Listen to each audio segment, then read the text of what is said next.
नमस्कार मित्रांनो, प्रश्न काय? भूषणला दरवर्षी 10% पगारवाढ मिळते. त्याचा पगार 2024 मध्ये 20,000 रुपये आहे, तर 2025 मध्ये त्याचा पगार किती होईल? म्हणजे एका वर्षात 10% किती वाढ झाली असं तुम्हाला विचारले. 10% कसं काढायचं? शेवटचा एक शून्य काढतो. आता इथं पगार होता 20,000, यातला जर एक शून्य काढला तर त्याचं 2,000 रुपये वाढणार आहे इथं. ठीक आहे, हे 10% आलं.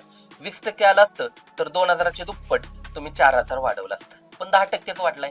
अगोदर पगार होता 20,000, 20,000 मध्ये 2,000 पगार वाढला. सध्या पगार किती झाला मग त्याचा? यावर्षी 22,000 रुपये त्यांचं पेमेंट झालं त्याचा. आता सेम क्वेश्चन मी तुम्हाला देतो बघा. 2,000 पगार वाढला त्याचा, मी 10% वाढल्याच्या वेळी तुम्हाला 2,000 सांगितलं होतं. आता थोडासा प्रश्न बदलतो. काय झालं? भूषणला 10% नाही, मी 20% पगार वाढ करतो. आता त्याचा पगार सर 2024 मध्ये 30,000 होता. किती होता? 30,000 होता. तर 2025 मध्ये त्याचा पगार किती? या प्रश्नाचं उत्तर तुम्ही कमेंट करा.